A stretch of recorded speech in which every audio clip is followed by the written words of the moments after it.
a requerente ou a denunciante não traz qualquer comprovação neste sentido.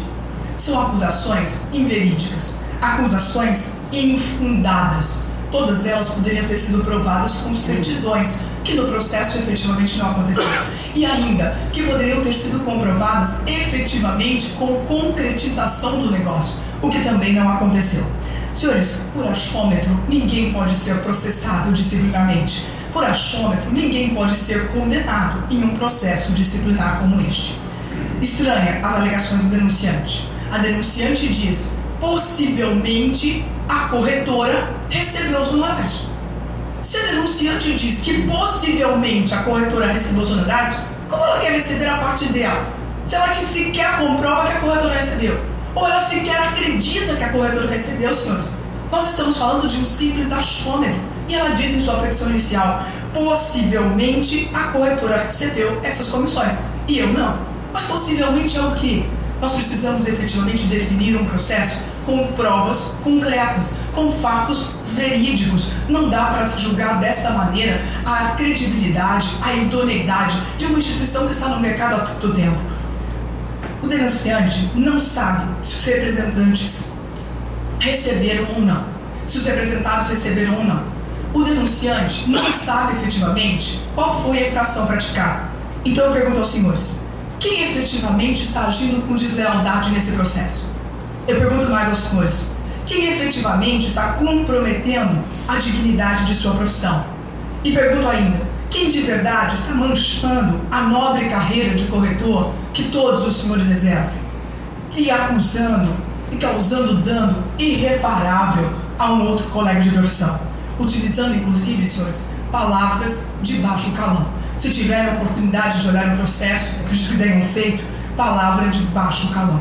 E assim pergunto aos senhores, alega a denunciante que o profissional de corretagem deve agir com dignidade, com honradez em sua profissão, desempenhando suas atividades com zelo, sempre com probidade e absoluta atenção às regras de conduta descritas ao Estatuto de Ética Profissional, sendo antiético praticar qualquer tipo de conduta ilícita que venha a trazer prejuízos a terceiros e aos colegas de profissão. Nós assinamos embaixo. Não concordamos com a deslealdade que vem sendo praticada, com os falsos que vêm sendo alocados aqui e que não foram efetivamente comprovados. Senhores, no processo, várias irregularidades também estão presentes. A começar, senhores, pela instauração deste processo. A instauração do processo foi feita por autoridade incompetente. A previsão é do artigo 47 da Resolução 146 de 1982, que estabelece a competência do presidente do Conselho para a instauração do processo ético-disciplinar. Nesse caso, a instauração não foi feita pela autoridade competente, conforme se comprova as folhas 2 deste processo. A instrução também não aconteceu de forma legal. Os artigos 54 e 55 deste processo, encaminha-se o processo, diz então o artigo, à Comissão de Ética e Fiscalização Profissional, que deveria instruir o processo, mas isso também não foi feito. O processo foi encaminhado ao presidente, que, respeitando a competência ou desrespeitando a competência da comissão, passou a instruir o feito e chamou as construtoras a participar, a prestar informações desse processo. Senhores, também foram juntados nesse processo documentos estranhos às partes. As certidões juntadas pela denunciante não foram feitas pelo seu advogado, nem pela própria denunciante. Portanto, uma pessoa estranha. Eu pergunto aos senhores, qualquer estranho pode interferir num processo disciplinar no Conselho? Isso bastante me preocupa. Senhores, também passo a refletir quanto ao papel da assessoria jurídica que acontece aqui no Conselho. Não que ela não seja importante, pelo contrário, parabéns pelo grande trabalho realizado do nosso assessor. Mas o assessor jurídico é quem conduz todo o processo do começo ao seu final, proferindo efetivamente os julgamentos do processo. Penso, será que este é o caminho que deveríamos seguir? Mas parabéns pelo trabalho desenvolvido e nestes processos decidiu pela improcedência em um deles, inclusive. Parabéns pelo trabalho. O relatório conjunto também não aconteceu, senhores. Se tiverem a oportunidade, o relatório de julgamento deste processo é simples marca X pela procedência do feito. Um marca X pela procedência do feito é que fundamenta efetivamente esse julgamento neste momento. O relator do processo não poderia ter julgado, senhores. O relator do processo, ele só poderia ser julgado, desculpe, o relator não, me perdoe, relator. Nós estamos falando, na verdade, do doutor Jorge Salomão de Mello, desculpe, relator. Dr. Jorge Salomão de Mello não poderia ter proferido voto neste processo. Senhores, porque neste processo ele é somente voto de Minerva e não poderia ter proferido, portanto, voto no relatório final deste feito. Não poderia, porque não, em primeiro lugar, a lei estabelece de forma diferente no artigo 10, parágrafo único da resolução 1126 de 2009. E completando essa questão, também devo lembrar que esse mesmo corretor que participa dessa decisão, deste relatório final, também tem compatibilidade com a parte desse processo. E nesse momento aproveito para elogiar a grande decisão, a grande medida tomada pelo presidente do Conselho, que efetivamente se afasta nesse julgamento por incompatibilidades anteriores que poderiam comprometer o futuro deste processo. Parabéns pelo trabalho, presidente, e pela decisão tomada. Lembro ainda, senhores, que Dr. Pedro não é o único relator deste processo. Há 2 folhas antes, nós tivemos um outro relator nomeado que estranhamente foi substituído. Não sabemos explicar por quê. Dr. Pedro faz então um grande trabalho. Senhores, fecho minha discussão lembrando de 3 pontos somente. O CRES tem poder de fiscalização sem dúvida alguma. E os corretores são obrigados a arquivar os contratos pelo prazo de 1 ano para se submeter a essa fiscalização. Já se passaram 5 anos, senhores. 5 anos. Nós estamos falando da previsão do artigo 146 da resolução 146 de 82, o artigo 15, parágrafo 2º dessa resolução. E ao final, lembro aos senhores que nós estamos falando de um processo que discute o não pagamento. Discute o não pagamento que já está em sede judicial e que não foi decidido ainda. Pergunto aos senhores, cabe punir alguém se sequer sabemos se ele pagou ou não? Não seria mais prudente por este conselho aguardar a decisão judicial, se for o caso, mas condenar alguém sem sequer saber se teve ou não essa falha? Penso que a infradisciplinar não pode ser praticada dessa forma. E ainda, senhores, falamos de um processo punitivo. Processo punitivo, toda a interpretação deve ser restritiva, assim como acontece no processo penal. Na dúvida, sem provas, indúbio pro réu, absolva-se, portanto. E para fechar, considerando o último ponto, senhores, nós estamos falando de um processo que tem comprometimento ao direito de defesa. Afinal de contas, não temos bem definido, ou efetivamente definido, quais as infrações foram praticadas. O verbo efetivamente definido pela resolução, que define os deveres do corretor, não existe nessa relação. As infrações dão interpretações ampliativas, elásticas demais. Isso não pode se admitir em termos de punição. Isso não pode se admitir em termos de prejudicar um corretor e uma empresa que tem uma história de credibilidade no mercado. Senhores, peço assim a improcedência dessa denúncia, absolvendo, portanto, os representados. Muito obrigado.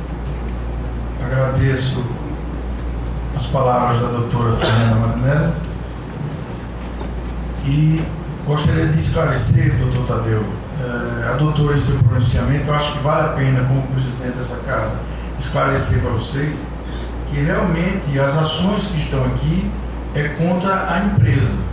Então tem que deixar claro exatamente. O senhor gostaria, por favor, de esclarecer que as ações é contra a empresa Nilo Zampieri e não a Nilo Zampieri. É isso, doutor Tadeu? Na verdade, promovida por Como? O senhor fala mais alto, por favor. a representação, a denúncia foi promovida contra os dois. Agora cabe na decisão excluir do polo passivo o corretor Nilo Zampieri. Pois não. Uma vez que foi solicitado pela doutora Fernanda Marinello a exclusão do representante da empresa. Mas no momento da propositura da representação, os dois foram representados. Então teria que ter um outro processo, não? Não. Ok. É só um esclarecimento, a título de esclarecimento. Então, nesse momento, eu abro a discussão para o relator dar seu parecer final e o seu voto. Abrir a discussão.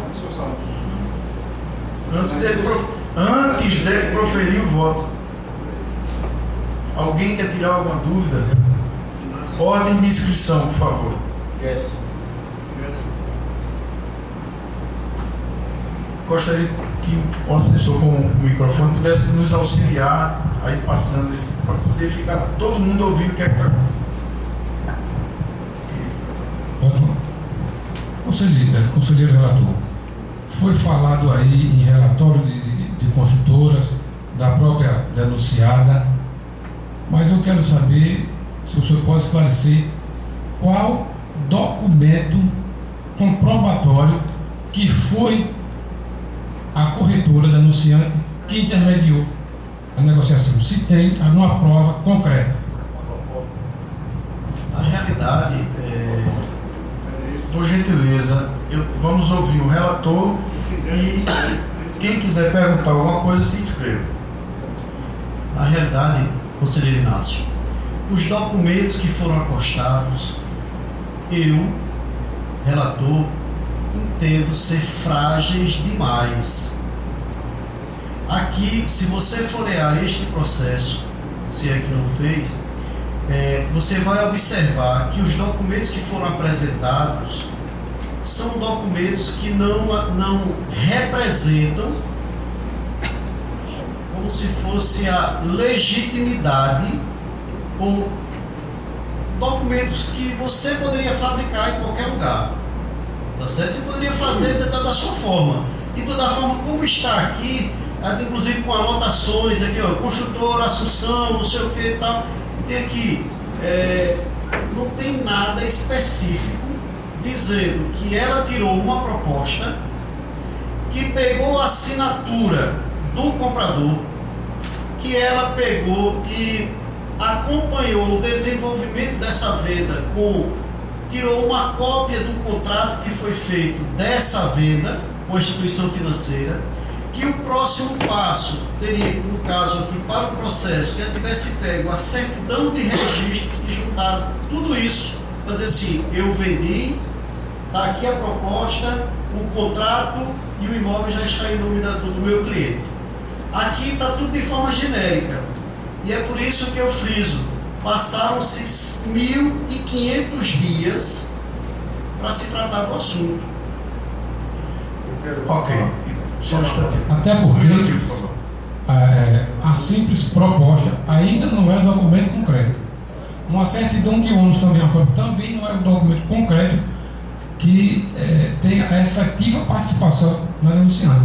Isso, para você ter uma ideia, aqui mesmo não tem assinatura, por exemplo, desses relatórios da empresa, da denunciada, não tem nenhuma assinatura de ninguém na proposta, inclusive que isso sirva até para a gente, para todos nós conselheiros e todos nós corretores de imóveis, ela, por inocência ou não observando, num contrato de reserva de imóveis, ela não está aqui como corretora, ela está como testemunha.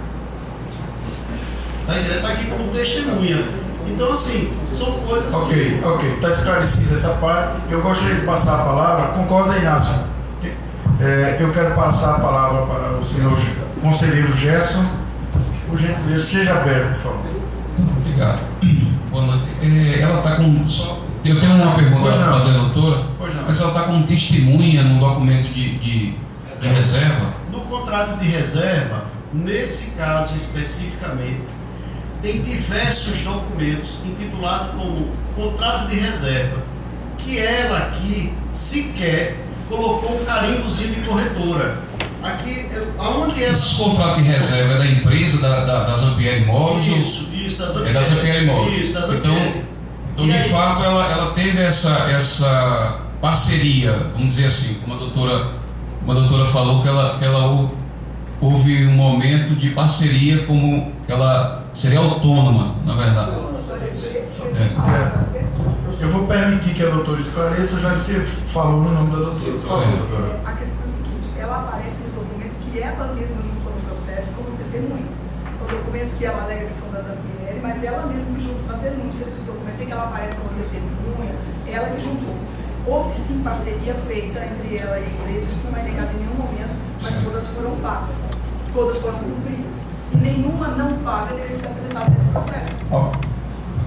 Mas existe algum recibo de pagamento dessas anteriores, alguma coisa desse tipo? Não. Veja, isso não é objeto de discussão, porque ela apresentou exatamente os pontos. Nesse documento tem algum carimbo, alguma coisa da Zampieri, desse que ela assina como testemunha? Tem nada. A única coisa que tem, por isso que eu digo, eu não sei se foi inocência, displicência ou algo dessa Porque é muito complicado. Deixa eu só ver só. Quando, de repente, aqui é por isso que indúbio pro réu. Repare, vai que de repente alguém tinha feito isso aqui e ela estava do lado. Você diz, ó, fulana, assina aqui como testemunha, poderia ter sido feito. Se tivesse, é por isso que eu digo, se tivesse elementos no processo, que dissesse assim, eu tenho uma proposta, eu tenho a cópia do contrato que foi feito com a instituição financeira. Mas sabemos todos que é muito complicado quando se faz uma vez, quando o corretor está trabalhando para uma determinada imobiliária, para ele ter esses documentos. Gerson, mas é muito difícil. Gerson, me permita, nós temos que nos ater à situação do processo e dos documentos do processo. Aí a gente não pode fazer juízo de valor ou projetar alguma coisa, me permita. Vou passar a palavra agora para o doutor Edilson. Por favor, conselheiro. Relator,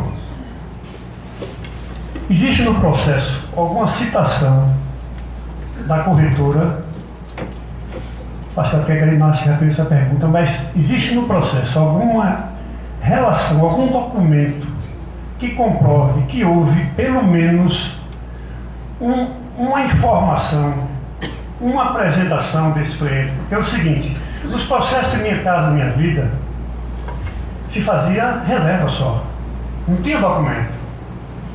Doutor, não tinha documento, reserva. Eu fui advogado por 30 anos, 29 anos da Caixa e participei muito de Minha Casa Minha Vida. Tem um conselheiro aqui, da Soares Lopes, que sabe como isso funciona. Você já fez a pergunta, vamos só esperar. Não, eu não concluí a pergunta. Eu estou entendendo a minha pergunta. Não, eu estou calmo. Calma. Eu estou entendendo a minha pergunta, para poder entender. Então é o seguinte, quando há um só contato, pelo menos inclusive o nosso código, está na nossa lei, o nosso código. Minha Casa Minha Vida, você faz a inscrição aqui, faz aqui, tem um problema, vai outro na frente. Aconteceu isso, ou seja, ela teve algum contato com esse cliente, na certidão de ônus mostra que foi vendido esse cliente, pelo menos é que eu entendi.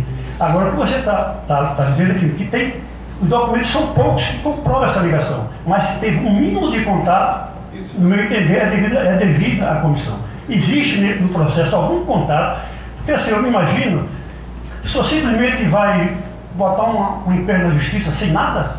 Entendeu? Essa é a minha pergunta. O que existe? Espera um momentinho, por favor. Eu estou na fase de perguntas, eu não abri ainda uma discussão. Vocês têm que fazer uma pergunta, eu quero só esclarecer. Doutor Edilson, o que existe aqui são relatórios, tá certo? Existem relatórios. Nesses relatórios, é preciso não me convence de que ela foi a corretora.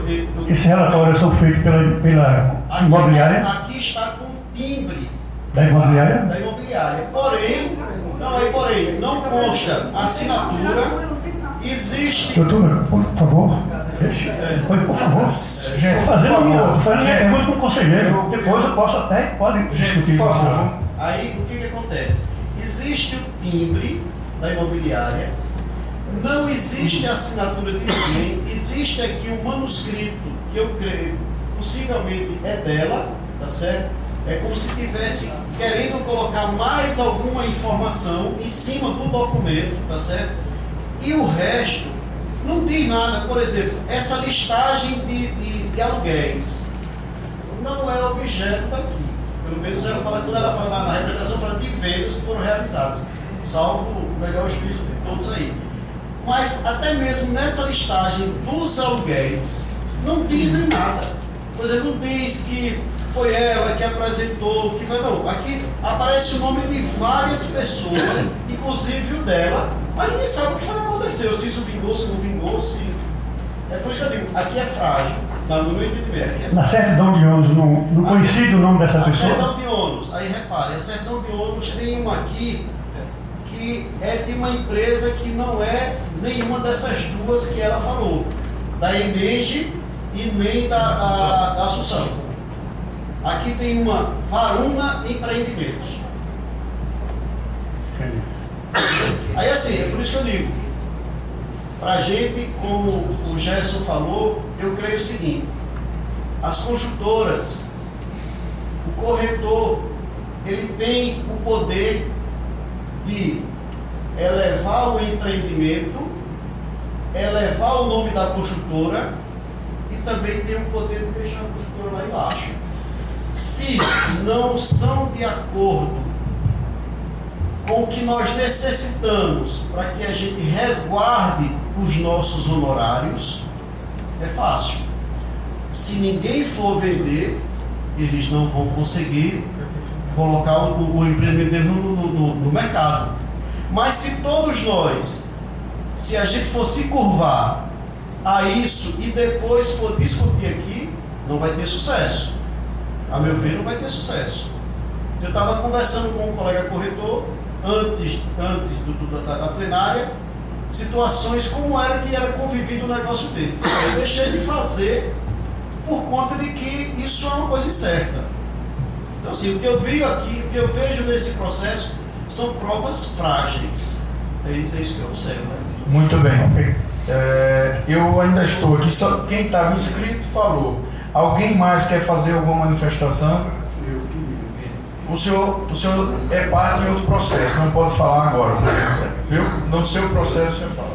Muito bem, senhores. Eu agora vou pedir ao relator que profira, conclua o seu relatório com o voto. Pelo exposto, levando em consideração todo o conteúdo processual, não vislumbro elementos que pudessem levar os representados a uma condenação, uma vez que as provas apresentadas são frágeis e inconsistentes. Por estes motivos, voto pelo arquivamento dos presentes autos. Este é meu voto. Concluído o voto do relator, eu abro agora para os novos conselheiros para ver se alguém ou algum conselheiro quer apresentar uma proposta alternativa à proposta feita pelo relator. Proposta, faça constar nos autos, proposta do conselheiro Gerson. Pois não, Gerson? 3 anuidades.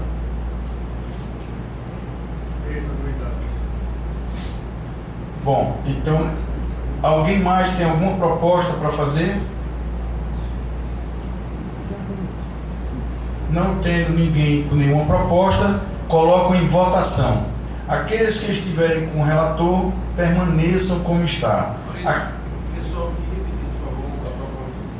A proposta do relator é pelo arquivamento. Aqueles que é do Gerson, não, do conselheiro Gerson, que tenha 3 anuidades de multa para a empresa. Então, coloco em votação. Aqueles que concordam com o voto do relator, permaneçam como está. Aquele que concorda com a proposta feita pelo conselheiro Gerson, se manifesta. Vencido o voto do Gerson. Já contou, são 3. 1, 2, 3, 4, 5. 3. Perdão. Por favor, secretário, conta aí. 1, 2, 3. Aumentou. 4. 5 modelos. Eu vou passar para cá. 1, 2, 3, 4. 5, 6, 7 com o meu. Muito bem. A proposta vencedora é a proposta do relator pelo arquivamento do processo. Vamos dar continuidade na plenária. Obrigado à doutora Fernanda e ao doutor.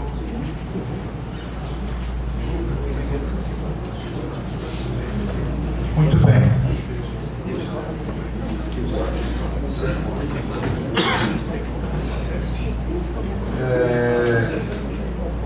Senhores, para a gente dar... Anunciamos então a votação. 17 pessoas votaram com o relator e 7 pessoas votaram contra. Com a proposta do Gerson, aliás. Muito bem. Temos agora o processo 011438-745. onde trata de uma denúncia à empresa Nilo Zampieri Imóveis, CRES 598, tendo como denunciante o senhor Pedro Germano de Oliveira Silva e tendo como relator também desse processo o conselheiro Pedro Romualdo. Gostaria de saber se as partes estão representadas aqui ou seus advogados. O senhor Pedro e advogado do Pedro, pois não. Pedro Germano. Quem é o advogado da empresa Nilo Zampieri? Doutora Fernanda. Muito bem. Passo a palavra ao relator Pedro Romualdo, com a palavra. Senhores, vamos fazer silêncio para a gente evoluir, tá bem? Agradeço. Processo disciplinar 11.438.745. Representante Pedro Germano de Oliveira Silva. Representados Nilo Zampieri Imóveis e Nilo Ítalo Zampieri Júnior. Relatório. Ver os autos conclusos para análise e emissão do voto sobre a representação formulada pelo representante Pedro Germano de Oliveira Silva, inscrito junto a este Conselho sob o número 1782, contra a representada Nilo Zampieri Imóveis Limitada, pessoa jurídica inscrita neste Conselho sob o número 598J, tendo como seu responsável técnico o senhor Nilo Ítalo Zampieri Júnior, inscrito neste Conselho sob o número 595, e contra a pessoa física Nilo Ítalo Zampieri Júnior. A representação posteriormente foi transformada em termo de representação conforme consta as folhas 63 a 64, em 12 de dezembro de 2014. Consta dos respectivos autos que o representante intermediou várias vendas de imóveis, conforme as folhas 8 a 58, para os representados, cujos mesmos foram angariados pelas seguintes construtoras: Firma e Peixoto, Enege e Assunção, e que os seus honorários não haviam sido repassados, conforme se observa as folhas 2 a 5 destes autos. Que os valores devidos ao representante pelos representados orçam em R$ 43.918,33, conforme se observa as folhas 2 dos autos. Afirma o representante em sua representação que, possivelmente, os representados receberam as comissões das citadas construtoras e não repassaram os percentuais devidos aos corretores de imóveis parceiros.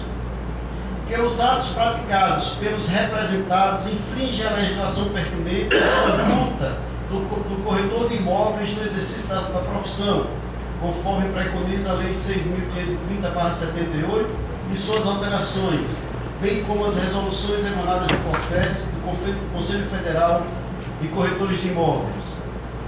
Foi designada uma reunião para as partes no dia 3 de dezembro de 2014, às 14 horas, na sede deste Conselho, para tentativa de conciliação. Compulsando os autos, compulsando os presentes autos, não pude constatar a existência de ata ou algum documento que mencionasse a realização da citada reunião.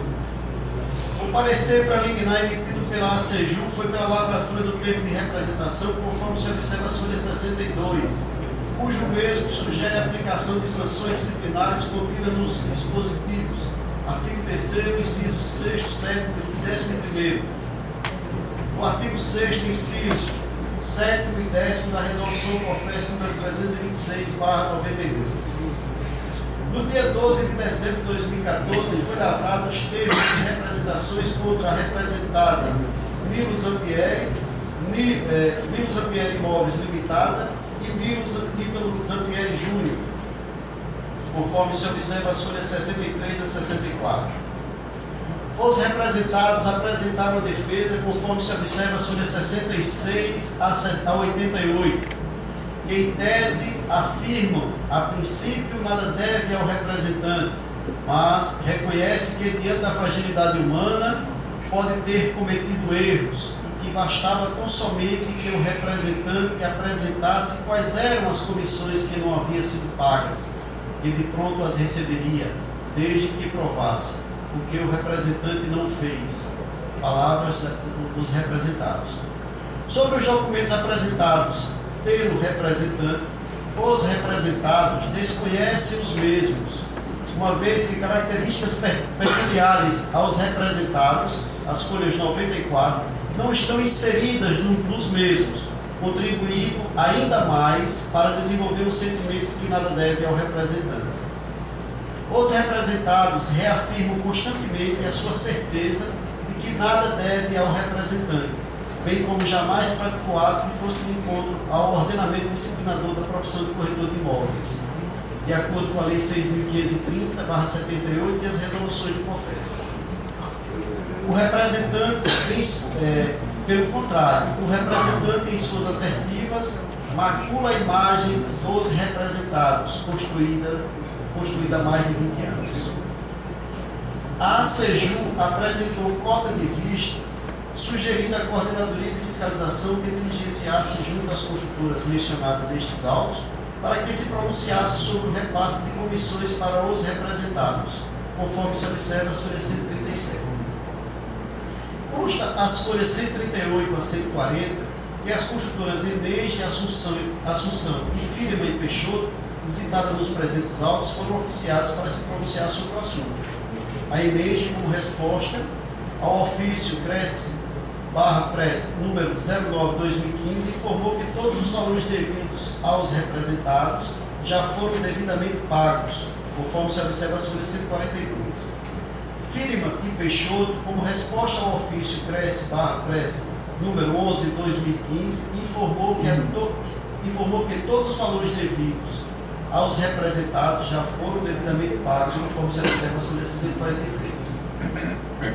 Quanto à construtora Assunção, não consta nos autos a sua manifestação quanto ao ofício Cresce/Prest número 10/2015.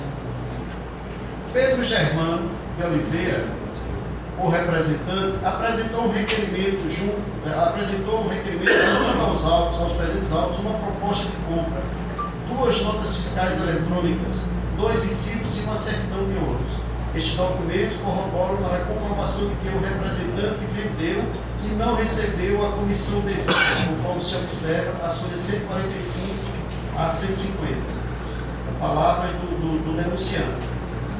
Os representados se manifestaram sobre os documentos juntados aos autos em 11 de agosto de 2015, conforme as folhas 144 a 150, afirmando que nada mudaria em toda a sua argumentação apresentada anteriormente, conforme se observa as folhas 153/166.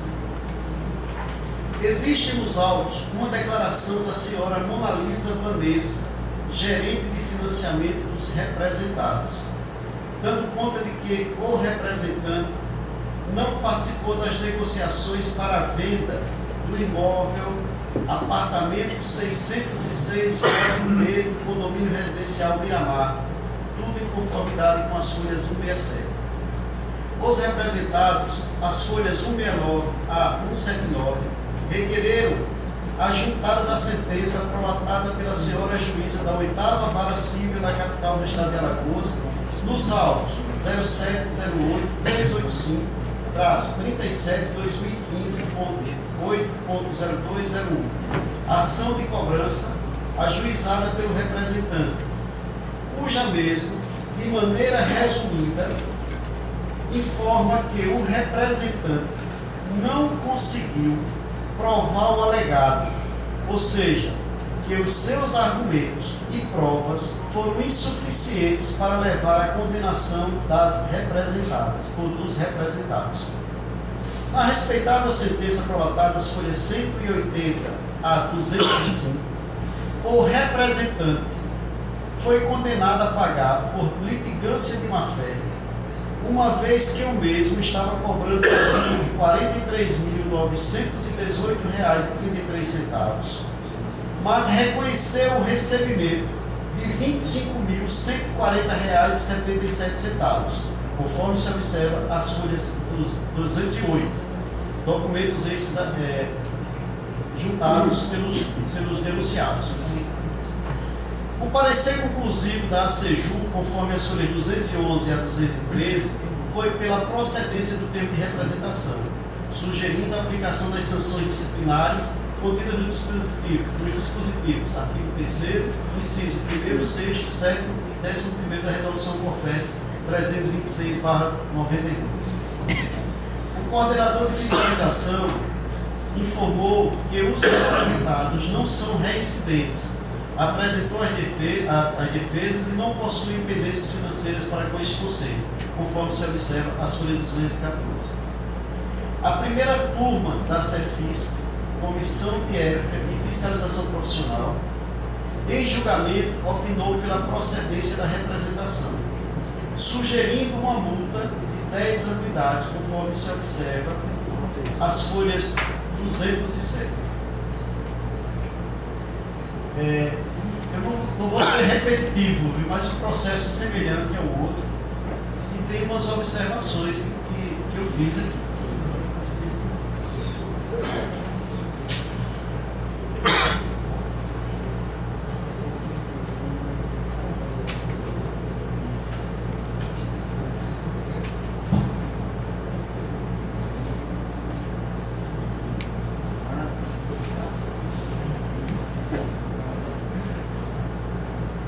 Os documentos acostados aos autos, folha 8 a 10, não possuem elementos caracterizadores de que o representante foi corretor da intermediação da venda dos citados imóveis aqui apresentados. A proposta de compra apresentada às folha 11, até prova em contrário, não caracteriza que foi o representante que intermediou a venda.